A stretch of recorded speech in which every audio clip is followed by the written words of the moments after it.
et shalom. Lol. Alors, la journée, elle est presque terminée, punaise. Ça va vite passer. Donc, on est le 23e jour de l'année. Je vais vous faire la petite lecture du jour, 5 minutes, dans Matthieu, chapitre 15, versets 1 à 28. Nous déformons parfois les paroles de Dieu afin qu'elles conviennent à nos propres objectifs. Ce faisant, nous le déshonorons. Chapitre 15. Puis, des prouchim, des pharisiens et des enseignants de la Torah de Yerushalayim vinrent trouver Yeshua et lui dirent: Pourquoi tes talmidim transgressent-ils la tradition des anciens? Ils ne font pas entilat yadaim avant de manger. Alors, ce mot qui veut dire lavage des mains rituel. Pourquoi ils font pas ça? Il leur répondit: Et vous, pourquoi transgressez-vous le commandement de Dieu par votre tradition? Car Dieu a dit: Honore ton père et ta mère, et quiconque maudit son père ou sa mère doit être mis à mort. Mais vous dites que si quelqu'un dit à son père ou à sa mère: J'ai promis de donner à Dieu ce que j'aurais pu garder pour vous assister, il est alors quitte de ses devoirs d'honorer son père et sa mère. Ainsi, par votre tradition, vous rendez nulle la parole de Dieu. Hypocrite! Yeshayahu avait raison quand il prophétisa à votre sujet. Ce peuple m'honore de ses lèvres, mais leur cœur est loin de moi.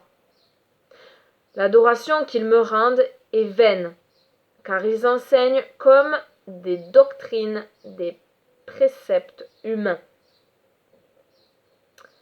Puis, il appela la foule à lui et dit: Écoutez et comprenez ceci. Ce qui rend une personne impure, ce n'est pas ce qui entre dans sa bouche, mais ce qui en sort. Voilà ce qui la rend impure.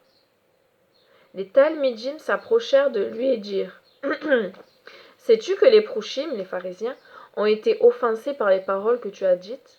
Il répondit: Toute plante que n'a pas plantée mon Père qui est au ciel sera déracinée. Laisse-les. Ce sont des aveugles, des guides aveugles. Lorsqu'un aveugle guide un aveugle, tous deux tombent dans le fossé.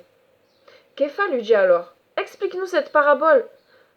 Yeshua répondit: Ne comprenez-vous pas maintenant? N'est-il pas évident que tout ce qui entre dans la bouche passe dans l'estomac, puis est évacué dans les lieux d'aisance? Mais ce qui sort de votre bouche vient en réalité du cœur, et c'est cela qui rend une personne impure. Car c'est du cœur que viennent les mauvaises pensées, le meurtre, l'adultère et toute forme de dérèglement sexuel, ainsi que le vol, les mensonges, la calomnie. Voilà ce qui rend un homme impur, une personne impure. Mais manger sans sans avoir fait la parole Entilat Yadahim, sans avoir fait le lavage rituel des mains, ne rend pas une personne impure. C'est du lavage des mains, les questions ici.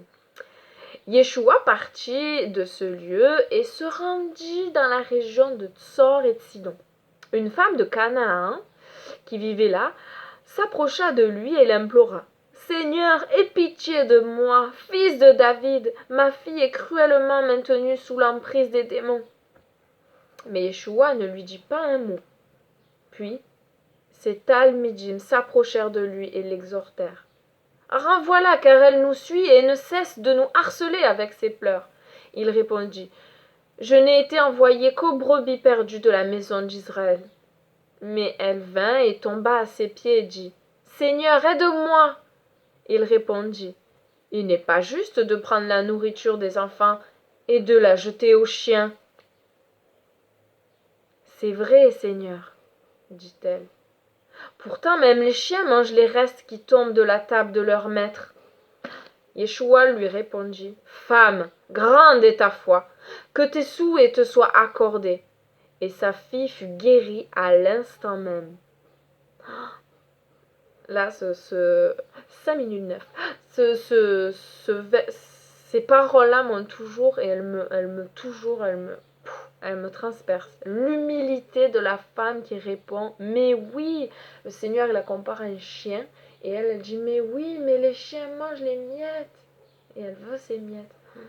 C'est incroyable l'humilité.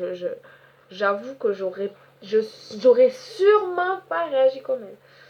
Mais j'espère que oui, mais j'ai du mal à croire que j'aurais réagi comme elle. Son humilité, elle me fait pleurer à chaque fois. C'est magnifique. Soyons comme cette dame. Amen. Alors, et la question du jour, c'est quoi? La réflexion.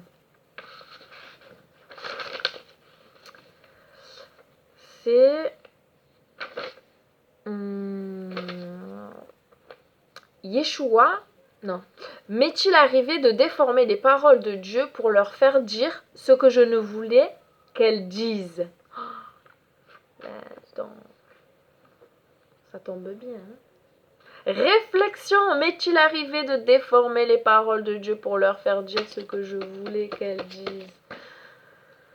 Oui, je crois que ça nous est arrivé trop souvent. Seigneur, pardonne ton peuple. Merci Seigneur de rétablir toute la vérité. Amen. Soyez bénis. Shalom.